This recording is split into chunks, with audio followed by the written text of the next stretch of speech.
Hoy vamos a hablar del documento de voluntades anticipadas o de cómo dejar escrito el desenlace en el final de nuestra vida.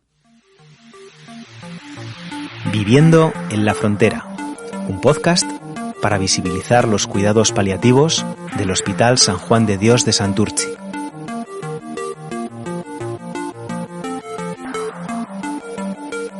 Hola, buenas a todos. Estamos un día más en el podcast Viviendo en la Frontera. Yo soy Paloma, enfermera de la Unidad de Cuidados Paliativos del Hospital San Juan de Dios de Santurce. Y hoy está conmigo un compañero médico de la misma unidad, que es el doctor Julio Gómez. Hoy vamos a hablar sobre el documento de voluntades anticipadas. Buenas, Julio. ¿Qué tal? Pues muy bien, Paloma. Encantado de poder estar contigo hoy. Bueno, vamos a hablar hoy de un tema que, desde mi perspectiva, igual es un poco desconocido por la gente.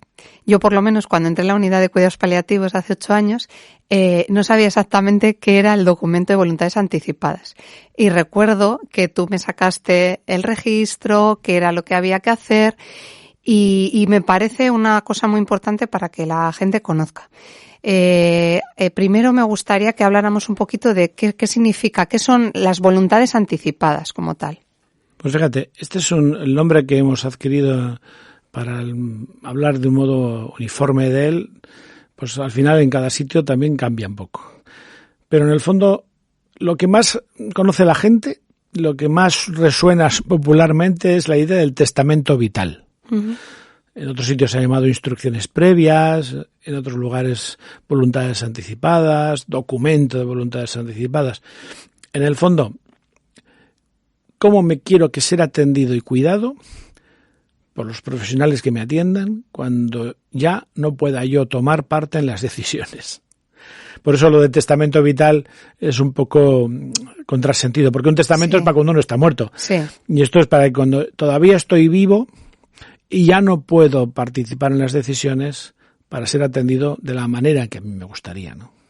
O sea que se recoge básicamente eso, los deseos de lo que quiero que me hagan cuando surja una situación de enfermedad y quiera yo determinar, ¿no? A nivel médico qué es lo que quiero que me hagan. Porque ¿en qué términos? ¿Cómo se registra un documento de voluntades anticipadas? Bueno, básicamente esto tiene una historia, ¿no? Y es que yo creo que cada vez más hemos ido tomando conciencia los profesionales sanitarios, y en especial los médicos, que venimos de modelos muy paternalistas, de que es que la persona a la que atendemos tiene sus propias opiniones, uh-huh.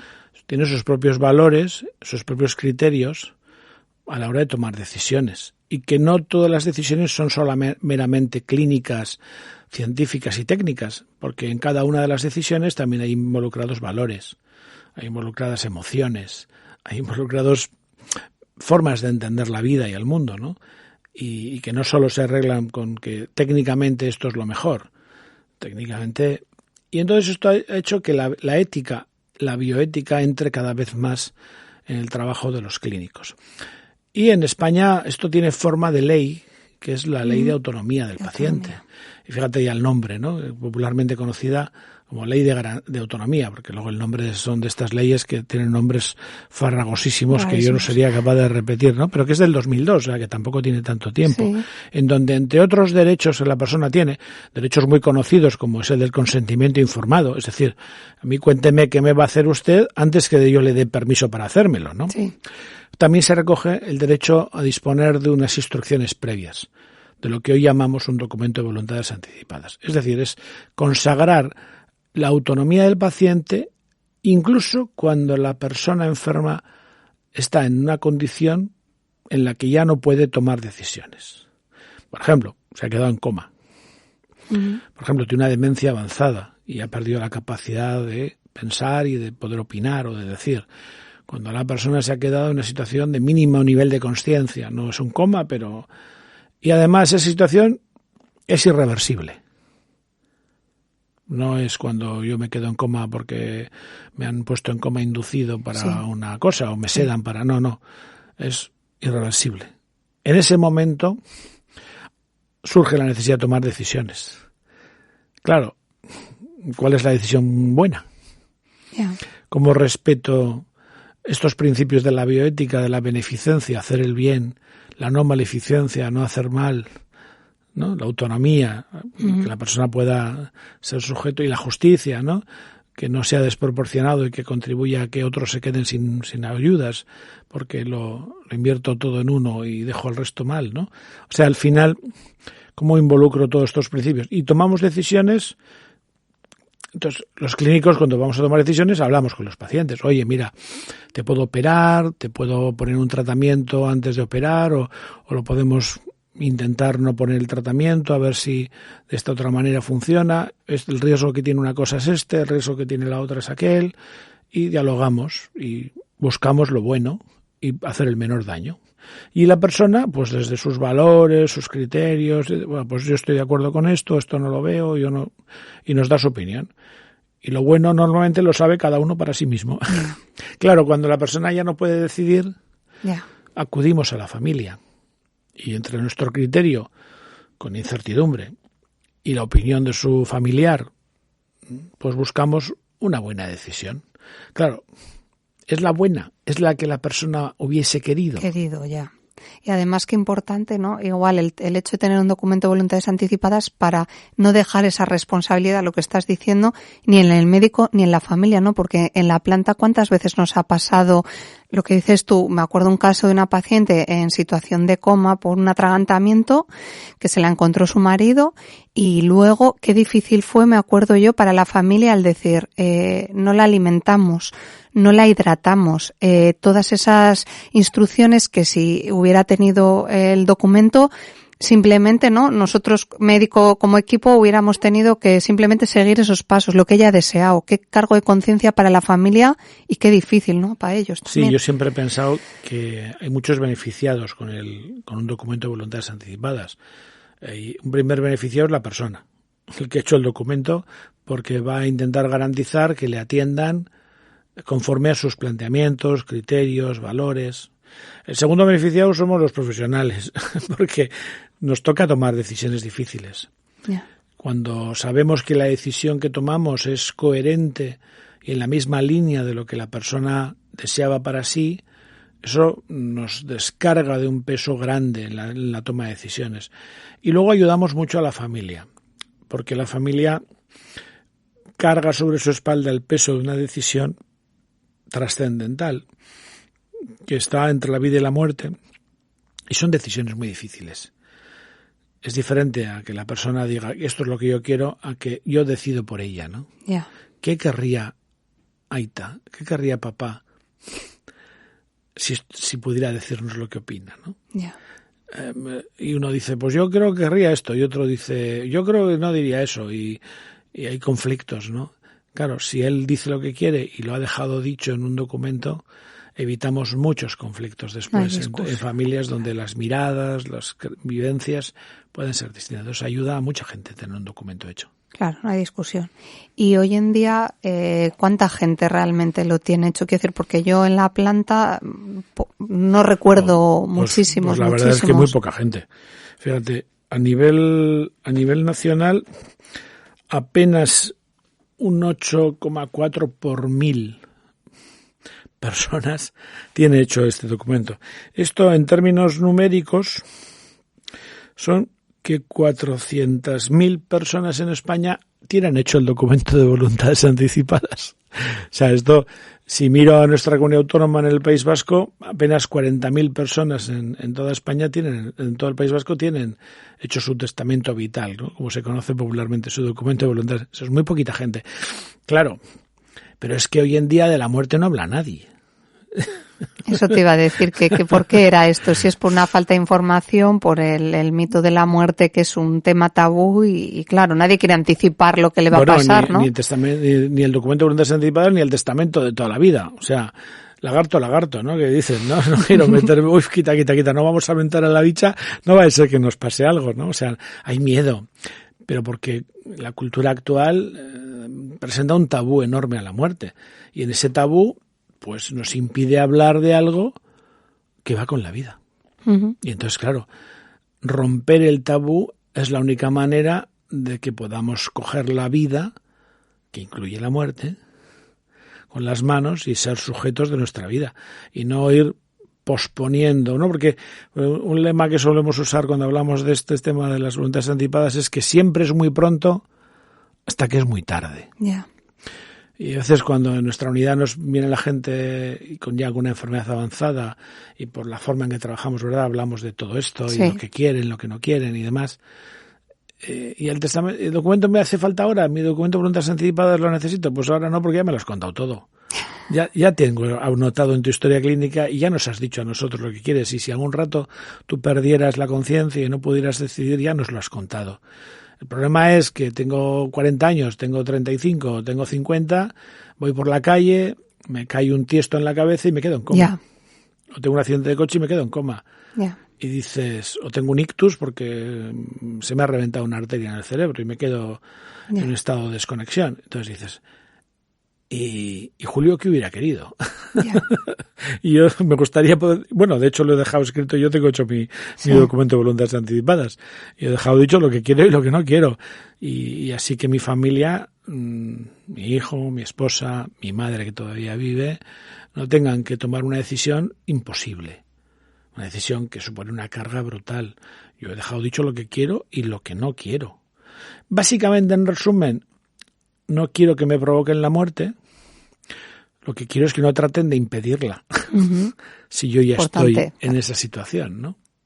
Si yo estoy en una situación irreversible en donde no voy a recuperar mi conciencia, mi capacidad de estar conectado con la vida, oiga, no se empeñen. Eso me dijo una vez un paciente, cuando fui a visitarle a su casa, un paciente con ELA, ¿no? Sí. Estaba muy mal ya, muy avanzado, llamé a la puerta y cuando me abrieron en casa, me vio entrar y me dice desde el fondo, Julio, no te empeñes mucho. Digo, no, que he venido en son de paz, solo vengo a ver si puedo ayudarte en algo, ¿no? O sea, esta mirada, ¿no? Donde, claro, esto implica aceptar que la muerte es parte de la vida, ¿no? Y en esta cultura nuestra nos cuesta tanto. Claro, no, además es aceptarlo y luego hablar con tu familia de esto. Cuando vas a hacer el documento de voluntades anticipadas, tienes que hablar con tu familia sobre ello. Es que al final es importante que sean conscientes de tus decisiones. Eso que ha quedado escrito para que tus médicos, si en algún momento tienen que tirar de ello, tu familia sepa lo que tú has dejado escrito y como parte de tu historial, ¿no?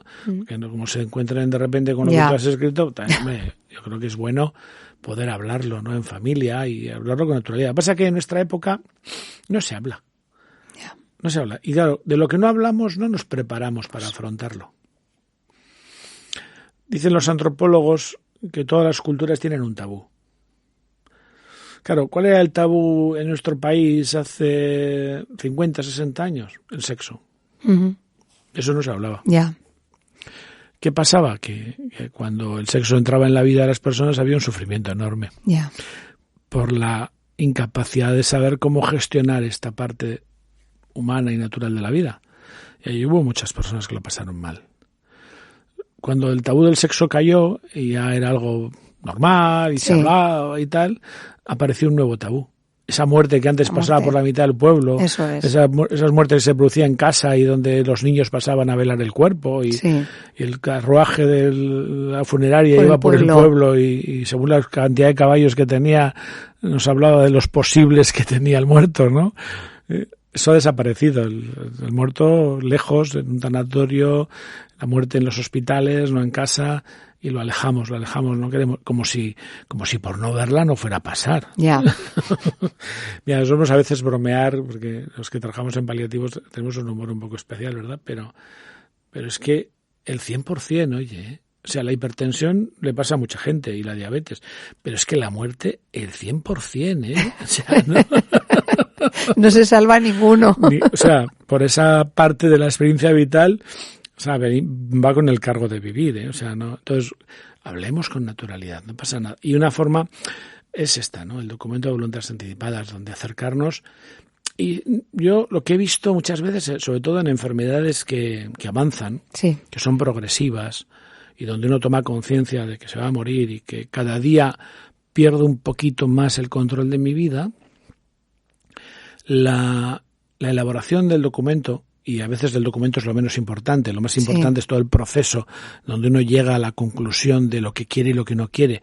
Y luego al final lo plasma en un papel. Sí. O sea, como casi todo en la vida es más bonito los procesos que los resultados. Ese proceso y ese resultado final le permite a la persona recuperar el control de su vida. Ya. En una experiencia de pérdida del control, donde cada vez me tienen que ayudar a más cosas. Sí, más dependiente. Y estoy con la sensación de que pierdo el control de mi vida. Sí. La elaboración del documento y la plasmación de esas voluntades en un documento le hace sentir sigo siendo sujeto y dueño de mi vida y controlo mi vida y no quedo a merced de lo que otro, que puede pensar o no lo mismo que yo, haga con mi vida y con mi cuerpo. Entonces esa experiencia de recuperación del control es enormemente satisfactoria, porque si tenemos miedo a la muerte, tenemos, yo creo que aún más miedo a perder el control de la vida. Sí. Y dentro del documento de voluntades anticipadas, ahora con lo del tema que se vive actualmente de la ley de eutanasia, dentro del documento de voluntades anticipadas se puede recoger el texto explícito de la eutanasia, o sea, se puede pedir en un documento de voluntades anticipadas que te practiquen la eutanasia. Sí, la verdad es que en un documento de voluntades anticipadas puedes poner todo aquello que tú quieras que hagan contigo en esas circunstancias. Es decir, si yo tengo una situación irreversible permanentemente que me impide comunicarme y donde tengo una situación de enfermedad o de limitación que no se va a recuperar nunca y que inexorablemente me llevará a la muerte, no quiero que me reanimen si se me para el corazón. No quiero que me pongan antibióticos si tengo una infección. Bueno, pues quitarme la fiebre, pero no me traten la infección, porque total, no quiero que me alimenten con una sonda o por vena, o no me hidraten, me metan en diálisis, o no quiero que me pongan una máquina para respirar. Puedo decir todas esas cosas y seguramente muchas más que se nos ocurrirían que solamente sirven para prolongarme la vida o prolongar mi proceso de morir. Porque ya estoy en ese itinerario. Y lo mismo que todo eso lo puedo poner, también puedo hacer una petición expresa, conforme a lo que la ley hoy recoge, de eutanasia. Por lo tanto, a veces había mucho miedo en la gente. Es decir, es que me van a hacer una eutanasia si no tengo el testamento vital hecho. No. O sea, solo se puede hacer una eutanasia si yo la pido. La pido en vida, consciente, o la dejo pedida de antemano en un testamento vital. Y es verdad que abre un cauce.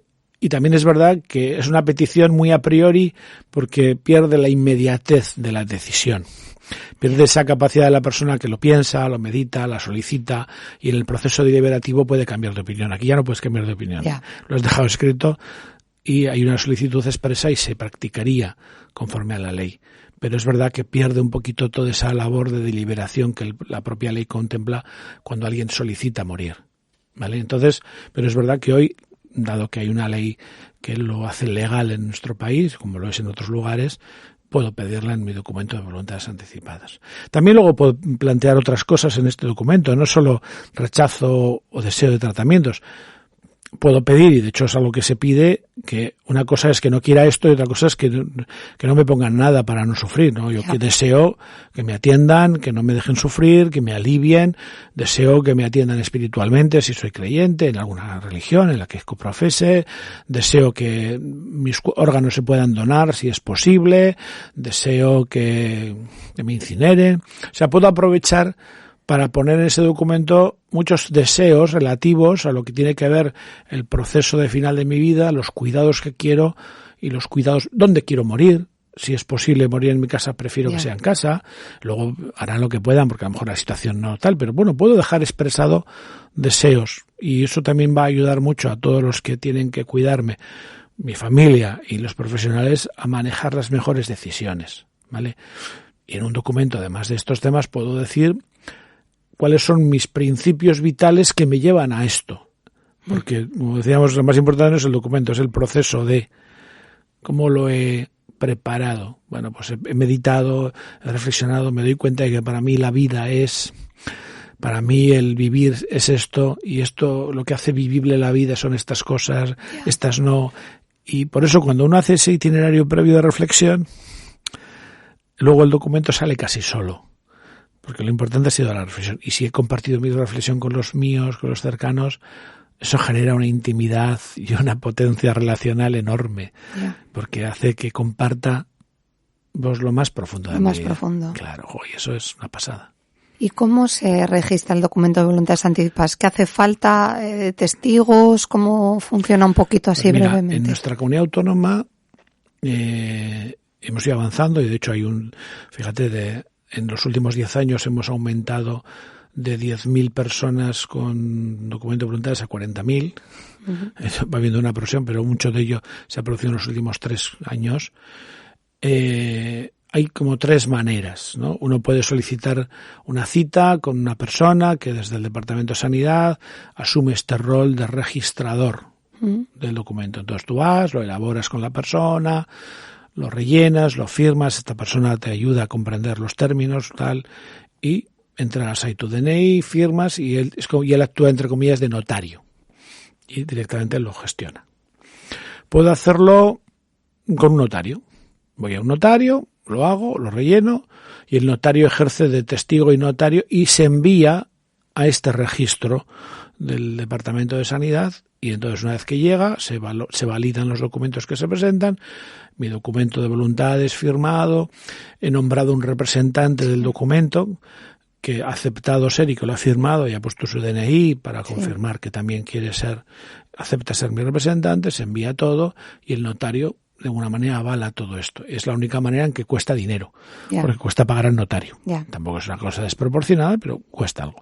Y otra manera es hacerlo acompañado de mi médico de atención primaria, lo elaboro, lo preparo, mi representante acepta ser representante y firma el documento, y 3 testigos que no pueden ser familiares de hasta 2º grado, ni tener relaciones económicas con la persona, validan que yo no lo hago libremente, que tengo todo mi nivel de conciencia y de capacidad para hacerlo y que no lo hago coaccionado por nadie y atestiguan esto. A veces, últimamente en nuestra comunidad autónoma están haciéndose quedadas guiadas por sanitarios que explican el proceso, que ayudan a elaborar el documento, luego cada uno lo trae preparado de casa y luego los asistentes hacen unos testigos de otros. Y pues de alguna manera se facilita. Y eso que he preparado se hace llegar a un registro vasco. Una vez que el documento es registrado, automáticamente pasa a la historia clínica. A la historia. Vale. Y es un documento que es accesible por parte de mi médico. ¿Cuándo lo tiene que abrir mi médico? Cuando esté en esa situación irreversible y de inconsciencia. Para decir, ¿y este hombre qué querría? ¿Cuál es la mejor decisión para esta persona en este momento? Bueno, pues yo creo que, primero ha sido un placer porque yo creo que es importante igual esta comunicación para que la gente sea más consciente de la importancia de este documento, de las formas que podemos, primero lo que has comentado tú, para mantener nosotros el control, quitarle ese peso a la familia, a los profesionales y el tener ese poder de decisión si ocurriera este tipo de situaciones y saber que lo que yo quería que hicieran conmigo. Entonces, si este programa ayuda a que la gente sea consciente y cada vez más seamos los que tengamos el documento, pues me ha parecido muy interesante, Julio. Muchas gracias. Muchas gracias.